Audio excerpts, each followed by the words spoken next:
The Gateway brings you the day's news from the St. Louis region and across Missouri. It also includes stories from the Illinois side of the river and our Metro East reporter, Will Bauer. In Alton, in Belleville, in East St. Louis, in Edwardsville, in Cahokia Heights, at Scott Air Force Base, I'm Will Bauer. St. Louis Public Radio. Listen to reports from Will and all of our journalists weekdays on the Gateway, on the STLPR app, and wherever you get podcasts. When somebody says the words Jefferson County to me, it often evokes images of fast-growing suburbs, beautiful scenery, and delicious pie at the Blue Owl. It also happens to be the center of the Missouri political universe every time there's a major statewide election. 2018 is no exception, as U.S. Senator Claire McCaskill and Republican Attorney General Josh Hawley both are trying to win the bellwether county in the highly competitive U.S. Senate contest here. More often than not, the people that win statewide elections in Missouri also win Jefferson County. So in the latest edition of Politically Speaking, Joe Mannies and I break down the issues and factors that could be the difference between victory and defeat. We also take a look at the reaction to the Kavanaugh controversies in Washington, D.C.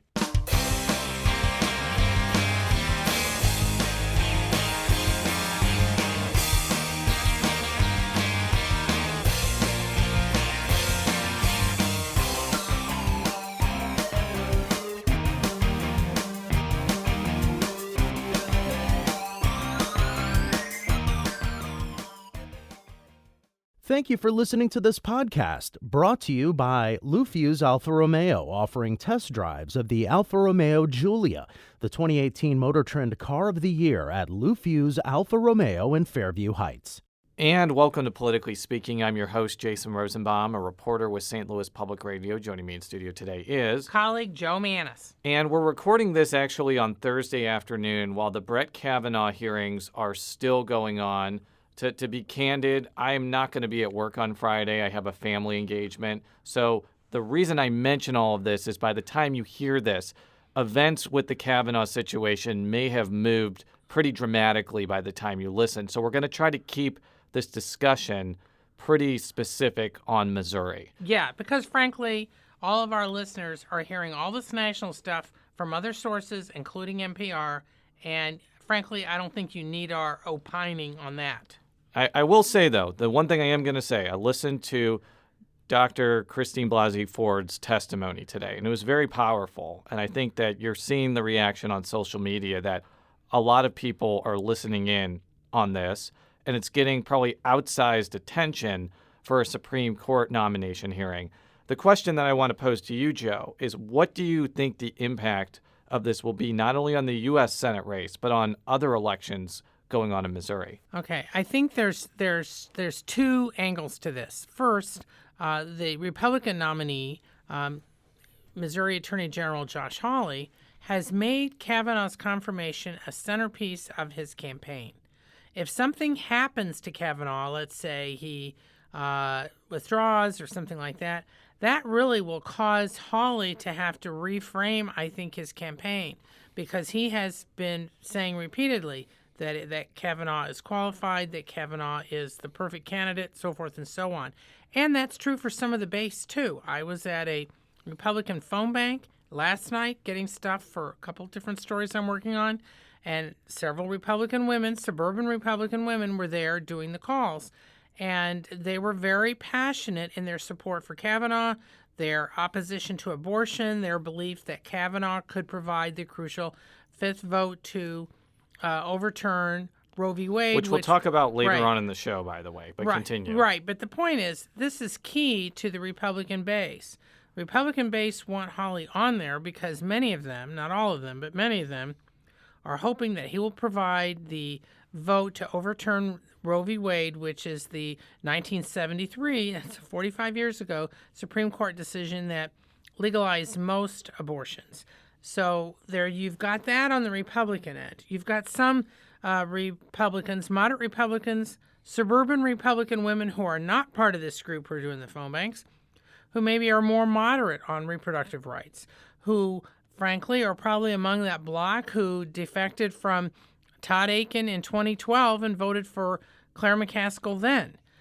So the audience that Hawley and McCaskill are both playing to are suburban Republican women, but it's different blocks within that group. And I want to play a couple of clips now. The first is from Hawley on Monday, when the second allegation of sexual misconduct was made public against Brett Kavanaugh. This was his response, or part of his response, to you at a place in Jefferson County. Right. Well, I mean, I think there's going to be a hearing on Thursday. I think Dr. Ford, I understand she's going to come forward and testify. I think that's good. I think she should. And I think they ought to vote. And if this new stuff out there, that ought to be aired out too on Thursday. There's going to be a hearing. Let's have it all, and then they ought to vote. Well, you were talking in your speech about a circus. Can you rephrase that or explain? Well, yeah, you just look back at the last couple of months of this thing, Joe, and I was thinking about even in the confirmation hearings, the Senator Blumenthal and Durbin and Senator Booker constantly interrupting Chairman Grassley. Of course, we know they coordinated that strategy. Then the protesters, who they also coordinated with, and just thinking about, the Kavanaugh's two little daughters having to be taken out multiple times because of the nature of what was being screamed. You think this is the United States Senate. I mean, it really is embarrassing, I think. And now to have Senator Feinstein sit on these allegations for months, literally months.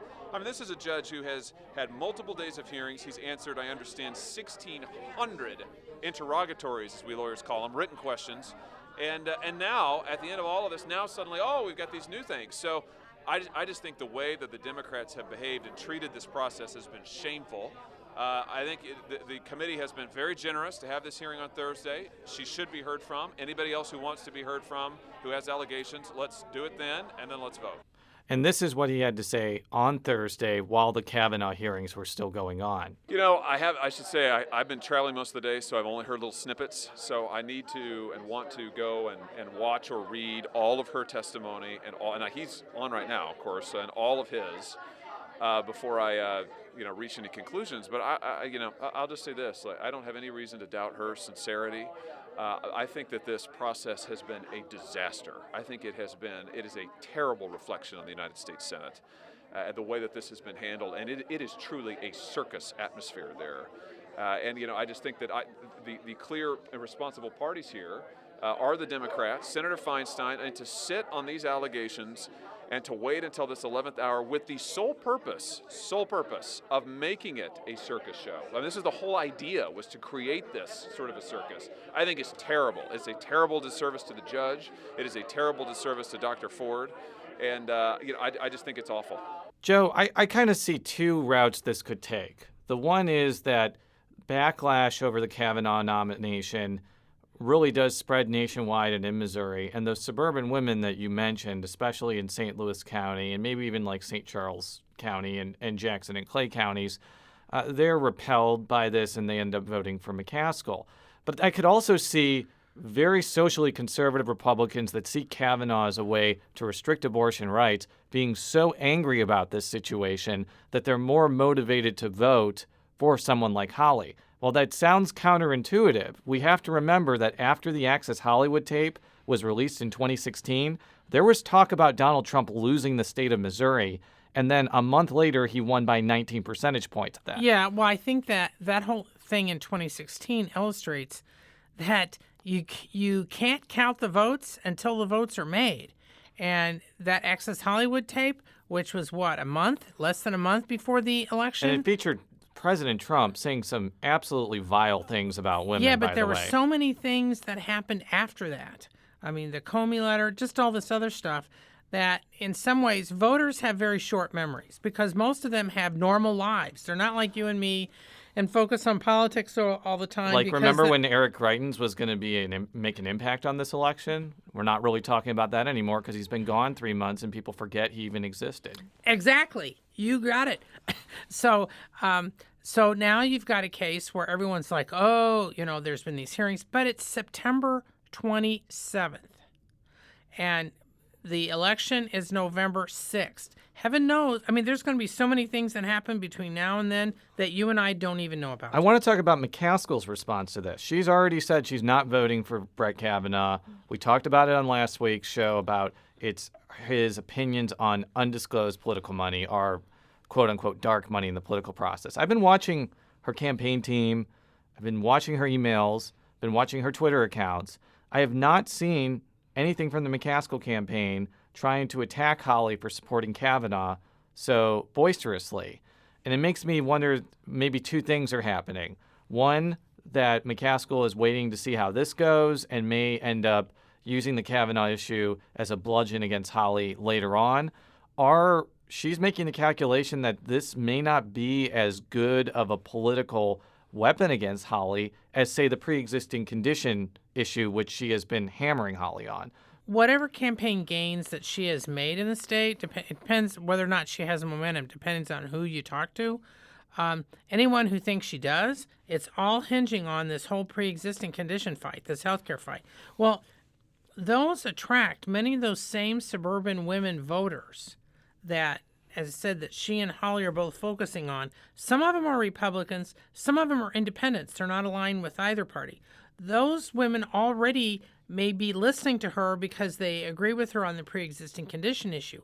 Many of those women, I opine, also or are probably the ones who are glued to their TVs today, listening to Dr. Ford and then later Kavanaugh. So I think that her calculation may be that she already has many of these women already in her camp or leaning her way, and that she doesn't want to do anything to blow it, so she's going to see how things shake out first. I want to move on to something closer to home that happened this week, and that is the Missouri Supreme Court declined to take up an appeal knocking Clean Missouri off the ballot. The Western District Court of Appeals overturned a lower court decision that did knock it off the ballot 3-0, and the Missouri Supreme Court decided not to hear an appeal from the plaintiffs, which means Clean Missouri, who we talked about before, will be on the November ballot.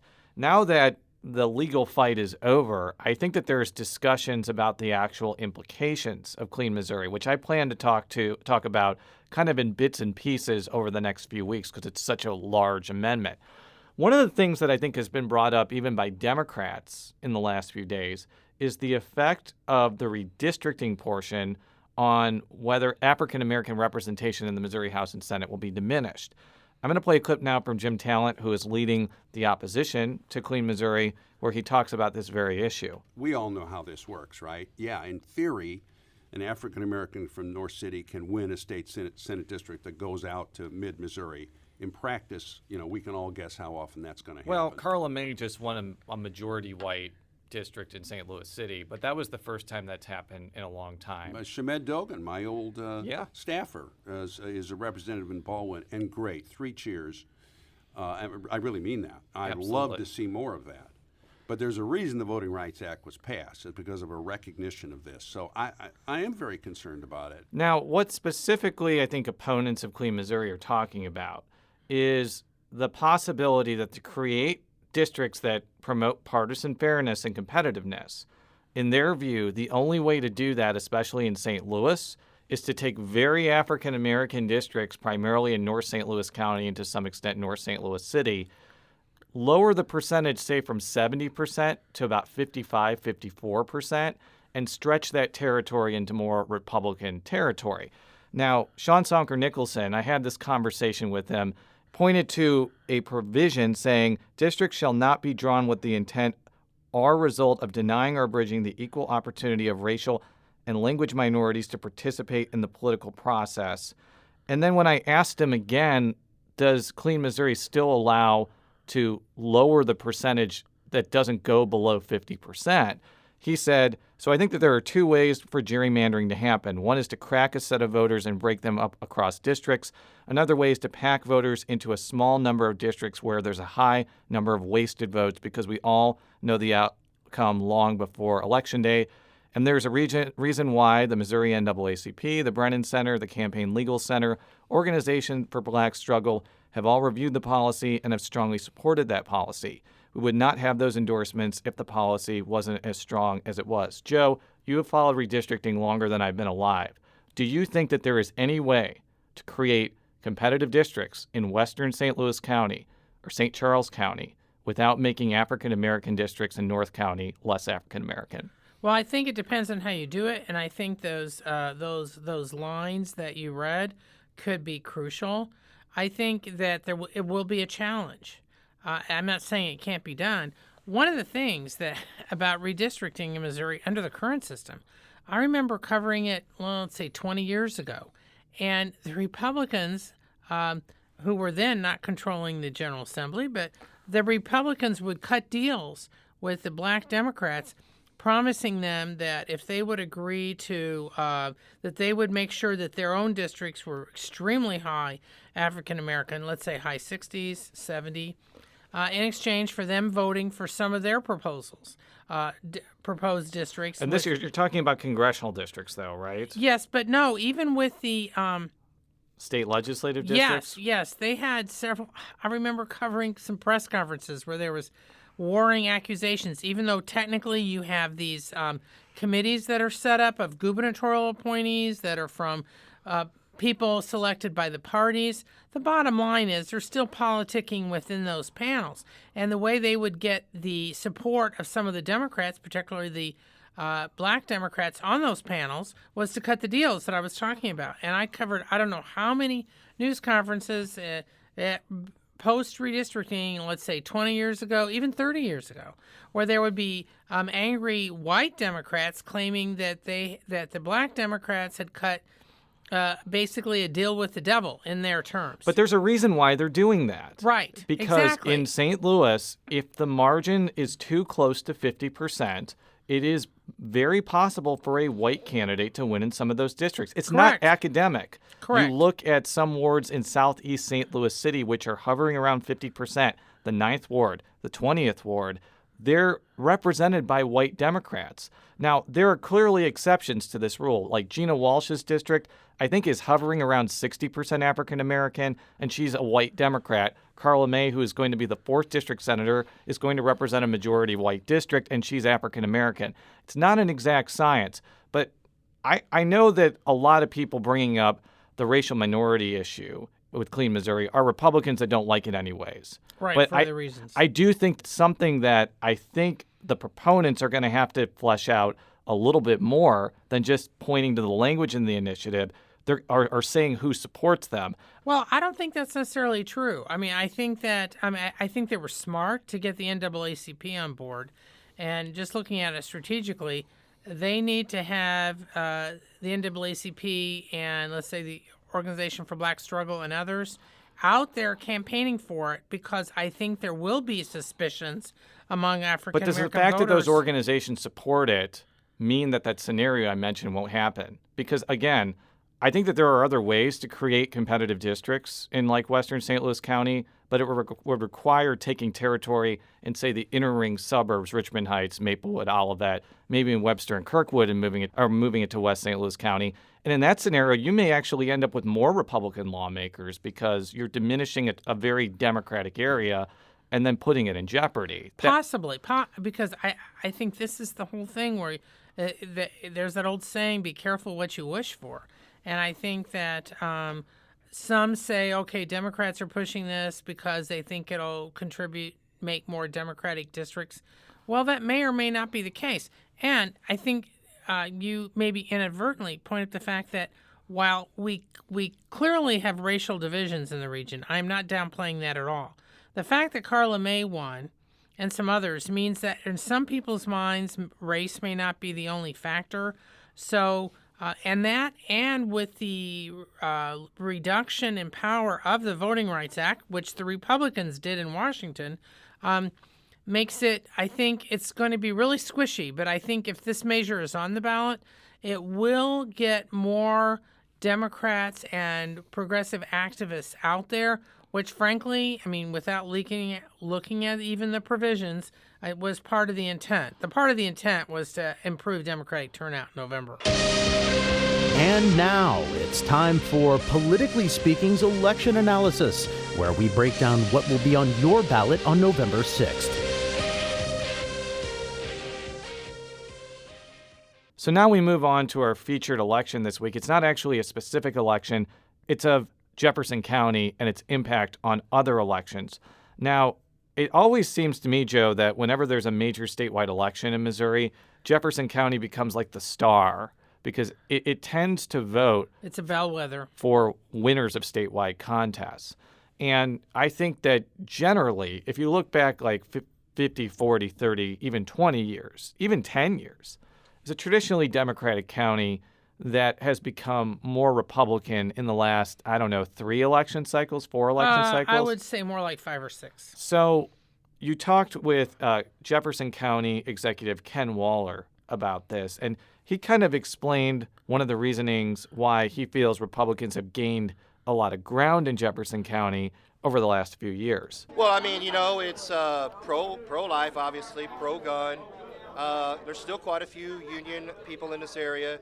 For years, the Democrats kind of had a stronghold on that, and now there's a lot of labor-friendly Republicans, including myself, Becky Ruth, Elaine Gannon, the guy that's running for County Executive Dennis Gannon. So that's kind of been negated a little bit, where for 20, 30 years when Dick Eberhart was in the House, this is a Democratic county, bar none. So I think that those are the 3 main issues, and then just what's going on in Washington and Jefferson City. I think with the new governor, I think that's been a big help, and I think the Holly race, I think will energize a lot of people because it's a very important race in Washington D.C. You've covered Jefferson County for, again, longer than I've been alive, Yes, Joe. that's true. Why do you think it is so important? I mean, you can make an argument that, like, Buchanan County should get the same amount of attention, but it always seems to be Jefferson County that gets the star treatment in statewide elections. Well, part of it, I think, is because Jefferson County is such a mix. There's farms out there. It's also part of the St. Louis suburbs. And you have a lot of blue-collar workers who live out there, especially back in the days when the Chrysler plant in Fenton, a lot of the rank-and-file workers lived in Jefferson County. So the result was that you had many people who in the old days would be called socially conservative Democrats. Well, there aren't that many socially conservative Democrats anymore. You're a socially conservative Republican. And I think Waller touched on the key issue there is that the Republicans who are in Jefferson County, many of the ones who have won, have emphasized their support for labor and have voted against right to work. So they've tried to bridge that. But I think that with Jefferson County's reputation, though, there also are, working class people who are, Democrats or who are progressive. Many of the younger voters there are questioning some of the policies. So it's like a test tube. You can go out there and talk to a bunch of people, and they also are dealing with the opioid epidemic. You can really get a sense of what's going on. By the way, fun fact, you talked about young people who live there. My cousin, who's about the same age as me, built a house in High Ridge and is raising both of his kids there. So that is kind of a testament to how it's not just, middle-aged people that live out there. I think it's getting younger and younger because it's affordable to buy houses out there. Yeah, it's affordable to build a house out there. And so when I was talking to these Republicans on Monday, one of the key issues I was told were for Jefferson County voters, aside from some of the social issues, was they were saying it was the economy and the opioid epidemic because Jefferson County has been hit hard by that. Now, 4 years ago, the quote-unquote battle for Jeffco, which is the nickname that I have patented to describe the 22nd District senatorial race, was actually like one of the biggest races of that election cycle because the auditor's race was a dud because there was no Democratic opponent for Tom Schweik. Paul Wieland ended up winning that race by about 10 percentage points. Both candidates ended up spending about $1 million and a half each. This time around, Wieland is facing off against Democrat Robert Butler. It's a situation now where there's campaign donation limits. So it's really restricted what they can spend. And we talked with both of them on podcasts that are going to be released next week, and they both kind of gave a lay of the land as they see it in Jefferson County. Here is Wieland first. Overall, the majority of the people in Jefferson County, I think, still tend to lean Republican. And I guess my reason for saying that is we've had this year multiple judges that have been Democrats for years that decided to file as Republicans. So the old saying when I first started in politics back in 1994 was people advised me, they said, well, if you want to win, young man, you better run as a Democrat because Republicans don't get elected in Jefferson County. Now we've almost went full circle the other direction. Candidates that are thinking about running that aren't really diehard conservatives or diehard Republicans are saying, well, if I want to win, I better run as a Republican. If I'm a judge, I want to get retained, I better run as a Republican. So I think that mood is out there. Now, with that being said, I do see somewhat of a intensity on the other side that is stronger than the intensity on our side. And so I see the Democrats having a little bit more desire to go vote, a little bit where what happens is you have this complacency, and it happens every year, whoever's in the office of the White House. All of the intensity of the Republicans are kind of like, hey, we're in good shape. We have supermajorities in the Missouri House and the Senate. We control Washington. We're in good shape. We don't have to vote today. And that's what we're battling against. Here's Robert Butler's lay of the land. I think they're very open to Democrats right now. I think one of the biggest issues that you saw, that Prop 8 was defeated by 78% down in Jefferson County. It's a very strong labor county. When I go door to door, people are concerned about health care. They're concerned about working families issues. They're worried about things like minimum wage. They're very open to Democratic ideas. They're frustrated. They see the Republican Party, especially in the state, not being responsive to those issues. So I feel very strongly going door to door. We've hit over 30,000 doors in our campaign. So we feel really strong about that. And the response has been great, and there's a frustration level with the Republicans. You talk about Jefferson County, and historically it has been Democrat. This is the seat of Jay Nixon, Bill McKenna, who are two of the more well-known Democrats down in that area, and this is a seat that I really think is going to return back to the Democratic Party.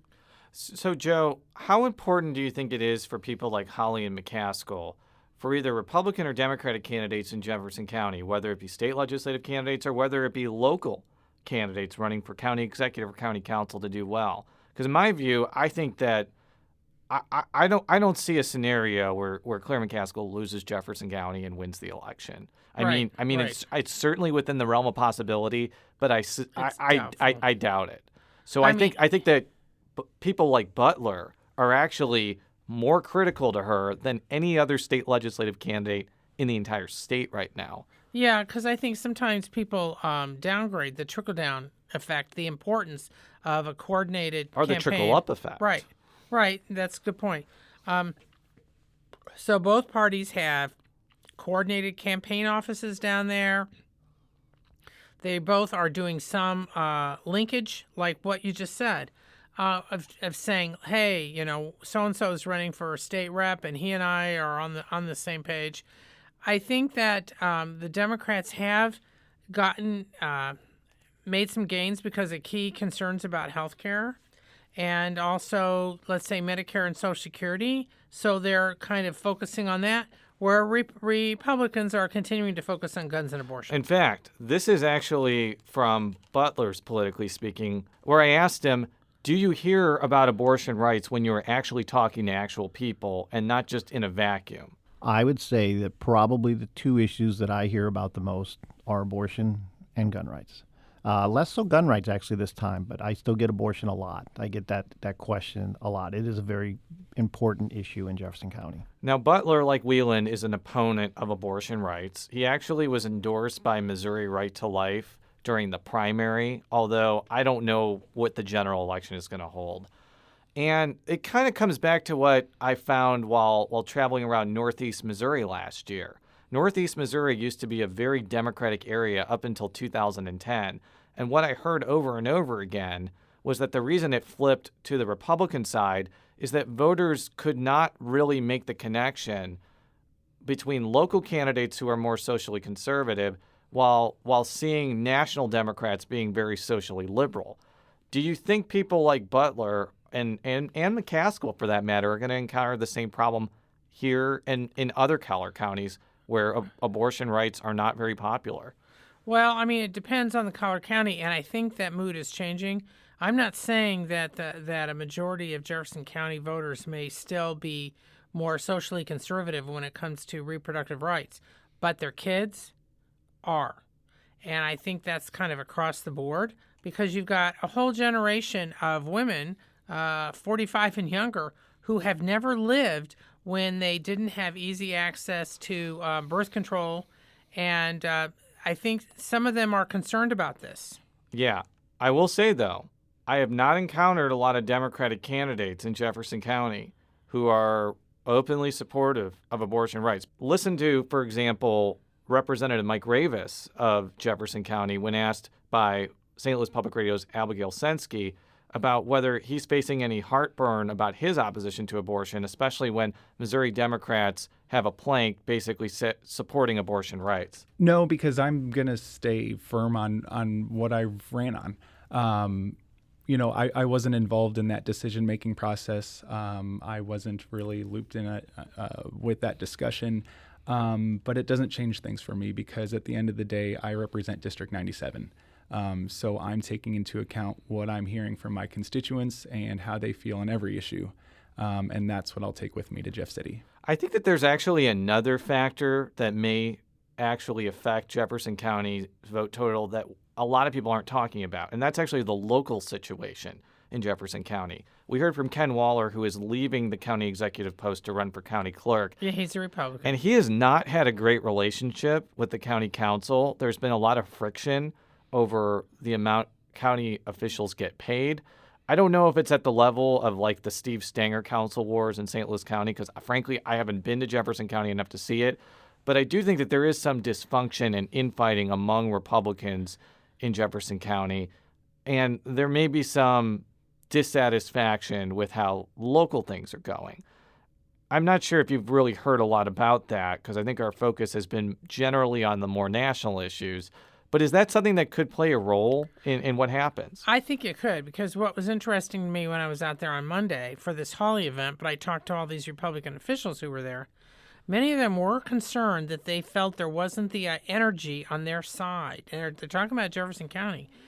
They just felt like either because of some of these internal splits over various things or just some people are upset with Trump because of the tariffs. I want to emphasize the tariff issue has hurt him in some of these collar counties because there's many small factories out there that are being impacted by the tariffs because they import some of their parts from China, and so they've gotten hit with big cost increases.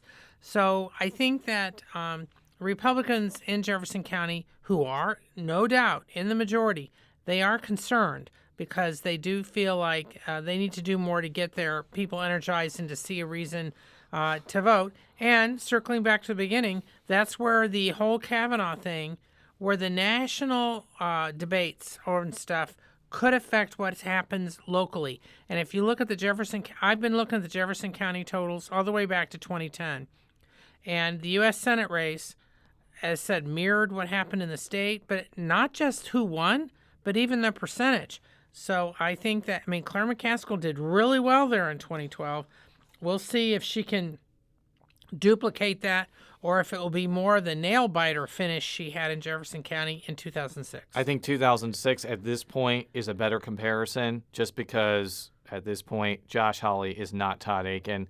Thank you, Joe. Always appreciate your time. For all of our stories, stlpublicradio.org. Follow me on Twitter, Jay Rosenbaum. Follow Joe on Twitter at Jay Mannies. That's JMANNIES. See you next week.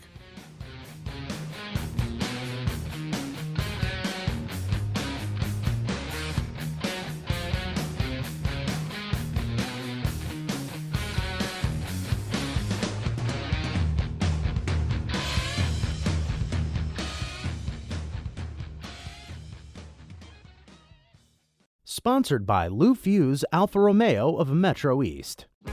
If you have a smart speaker, you have access to the entire world of NPR and St. Louis Public Radio. All the latest news and all the captivating stories. Activate our voices with yours by telling your smart speaker to play St. Louis Public Radio.